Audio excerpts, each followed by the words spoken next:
So welcome to part 3 of the video series, and I'm going to go over how to remove the chrome plating from a body to prep it for paint. This is the Honeywell Spotmatic, and it is now painted with primer and ready for its color coat. To get to this point, we need to remove all of this chrome plating. The easiest way that I found for myself to do it is to just sand it off with a Dremel. There's a bunch of different ways to actually get it off that may be easier for you, but I found that this method just works for me. These are the attachments that I use to sand, and this is a 120 grit drum, and I also like the 120 like pad.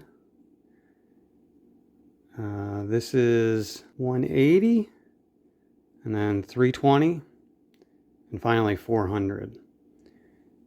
These two are the same grit. So the smaller the number, the more coarse they are. And this is about as low as you want to go. 120 grit is it's pretty abrasive.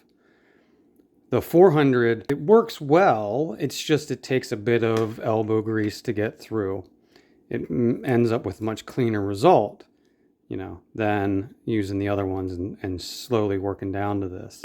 The problem is it takes a long time. So you can decrease the amount of time it takes by using, more aggressive abrasion. However, you then have to kind of work your way back up to at least 400 before you paint, because you don't want a lot of scars in your metal. With the bit on the Dremel, the only thing left to do now is to remove the chrome. I'll show you what we're looking to do.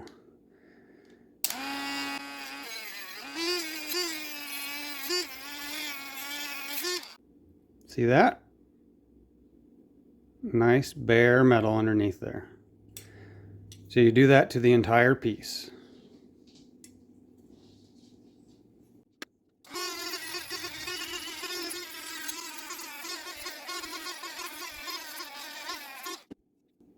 Removes the chrome, doesn't get too deep into the metal,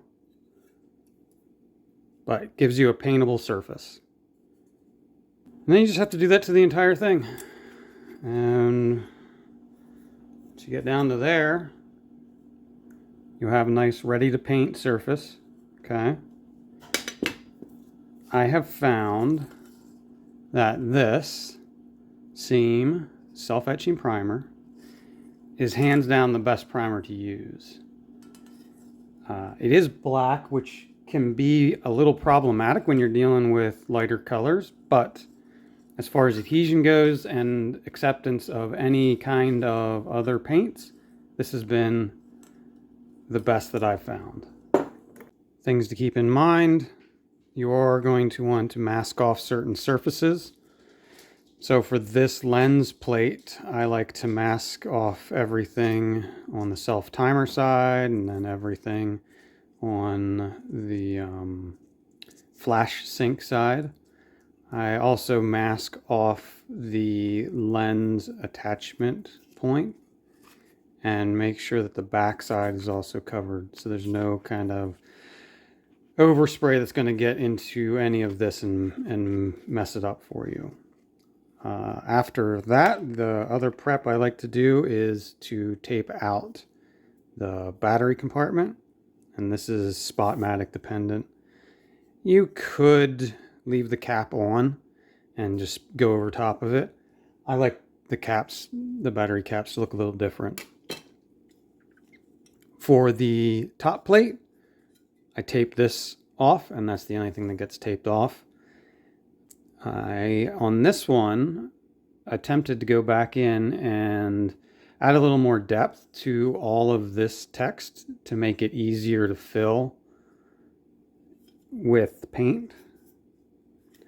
There was a kind of nasty scratch in the top of this, right above the E there. And I tried to smooth it out the best I could. I was going to fill it and all that, but it's so close to all the text that just every option that I could find to fill it was just going to cause more headache. So I let it go. And it's one thing that you learn through this process is there's times where you just got to let it go, and there's times where you can just, figure a solution out. This is actually the second time that I've primed this set of covers. I had primed them with a gray sandable primer, smoothed it out pretty decently, and then had a glossy yellow spray paint that I was going to put on everything. And I just couldn't get the gloss yellow to be smooth enough and glossy enough for my taste without it getting so thick that you could almost not rub it off, but you could leave imprints in it by pressing down on it. And that's not something that I want. I am going with a yellow still for this, but I'm going to use a different paint, and it's going to be matte. So that should hopefully make a difference. And I mean, hopefully it helps. I don't know. We'll find out. That pretty much covers everything that you need to know about painting from a basic standpoint.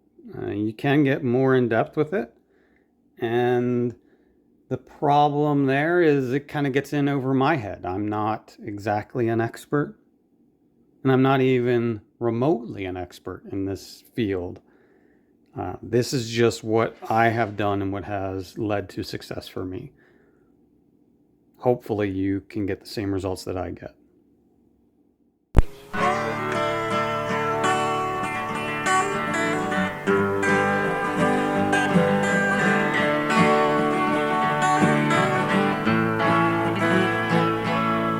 You who are on the road must have a code